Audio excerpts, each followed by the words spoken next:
Hello everyone. Today we are going to be discussing the topic of light intensity. So you may wonder, by looking at this picture that I have up here, what does this have to do with light intensity? At all. And in reality, not a lot. But there is one key component of this picture that does have a lot to do with light intensity. And that is, well, gravity, of course. You see, gravity follows a certain function, a certain equation, called the inverse square law. And the law states that the acceleration due to gravity is going to be equal to big G, which is the gravitational constant, multiplied by m mass 1 times mass 2 over the distance squared, which is why it's called the inverse square law. Now, light intensity follows many of the same rules. In fact, if you look at this picture I pull up here, the area of this sphere, a certain section of it, the surface area, is being illuminated by a light source. And as you go further out by the distance, the amount of photons that are being projected onto the surface are still the same, but it has to cover a larger area because of the angle of projection.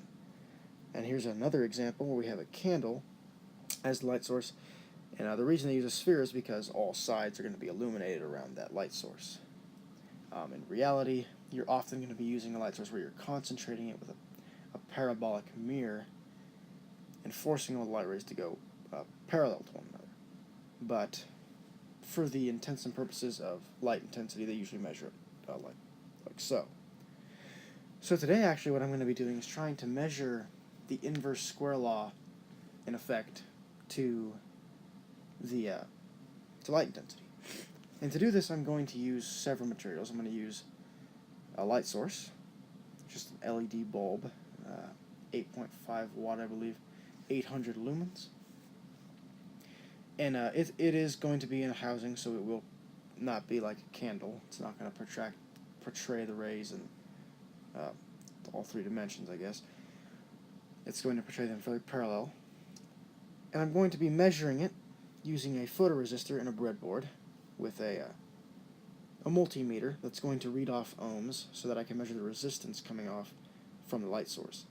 And using that correlation, I can compare the distance at which each measurement was made, plot it on a graph, and then see how it relates to the inverse square law. Alright, so enough said. Let's get to the experiment. Alright, so I got the experiment all set up and ready to go. I got the breadboard out there with the photoresistor on it. Chart ready. So now I'm just going to take measurements of the increments that I have here. So first we have 1/2 of an inch. Or, no, of a foot. An inch. That'd be a big inch. Alright, so I'm just going to line the photoresistor up. Kind of just take, kind of a best guess at it.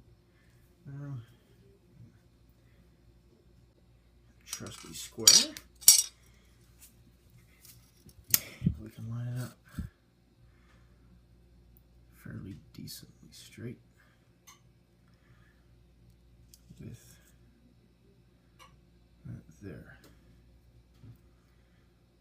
Alright.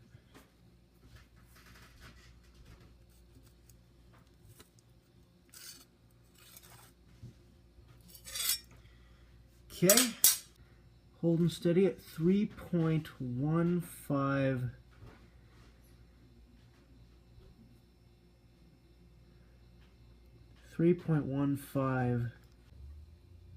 kilo ohms.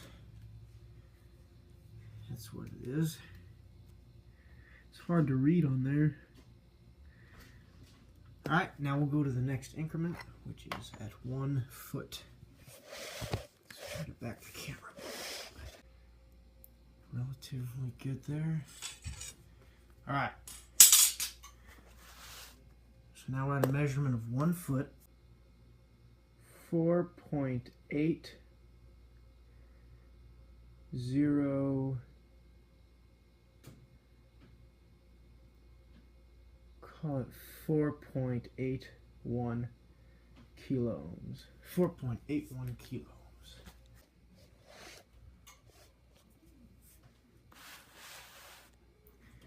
Now I'll take the measurement again.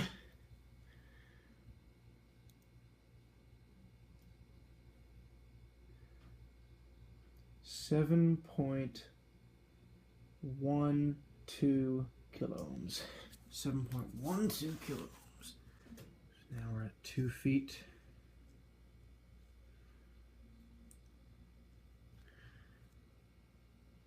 There. 2 feet respectively. Camera.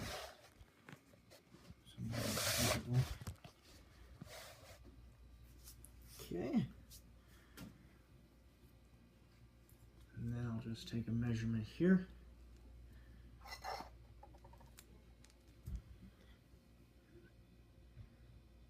Hope this is fairly accurate.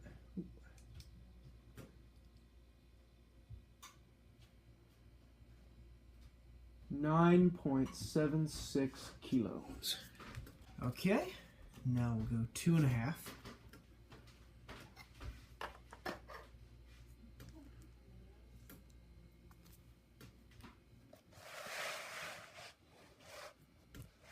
So we're at 2 right there.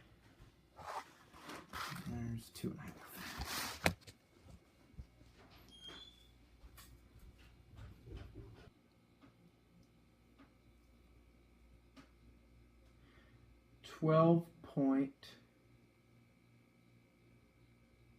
.78 kiloohms.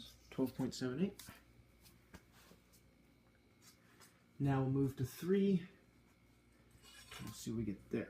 All right. So 3's back here a little ways. Take a measurement.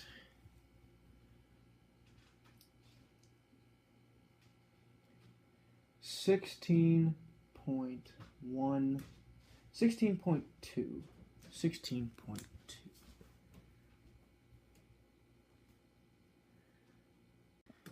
And we'll try 3.5.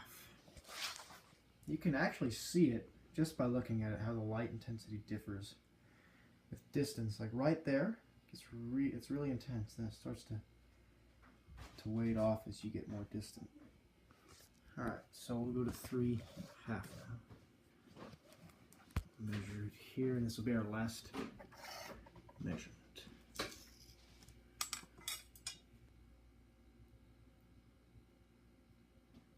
20.54 kiloohms. Call it 20.55.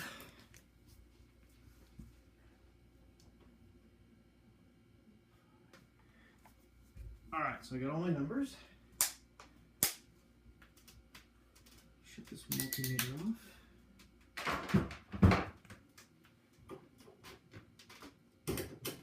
Turn on the lights. Alright, so all the numbers are on this chart now. I'll just shut all this off. Alright, I have all the information right here out on this chart. So as you can see, here are the values that I read off, 3.15. You can read them for yourselves. So this is what the chart looks like. These are my data points. And over here I have neatly graphed it onto some graph paper. The y-axis is in ohms and the x-axis is in distance. Now if you will notice something about this here, you can see that it kind of follows a parabolic curve shape, kind of like what you'd expect for a square function. Not an inverse square function, but an actual square function. And well, the reason it's not going to be an inverse square function in this manner is because, well, I'll explain real quick. Alright, I got my trusty whiteboard, and now I can write out the quick explanation as to why this doesn't properly represent it. So, in reality, what we're looking at here is ohms are directly proportional to the distance times some constant. So, ohms are equal to the constant times some distance squared. In reality, this does follow the inverse square law, mainly because as ohms increase, the light intensity decreases. So the more light there is, the less ohms, and the less light there is, the more ohms. So the real way to write this equation, you could kind of say intensity of light is inversely proportional to the resistance times some constant probably. And if you use this formulation for the equation, you can then say 1 over the ohms is equal to some constant times d squared, 1 over it. So now we have the inverse square law. 1 over the distance squared is equal to the inverse of the ohms, which is inversely proportional, or ohms are directly proportional to distance, inversely proportional to the intensity. So that's just my quick explanation for why this graph is like it is. And the interesting thing about this graph is I can kind of try and find that constant, and I'll show you how I roughly did that right here.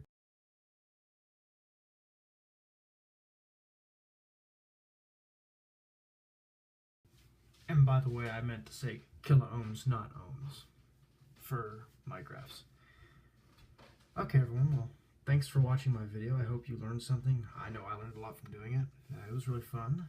And if you find anything wrong with my explanation or a way I could improve it, please feel free to comment down below. And, well, that's pretty much it. So have a good one.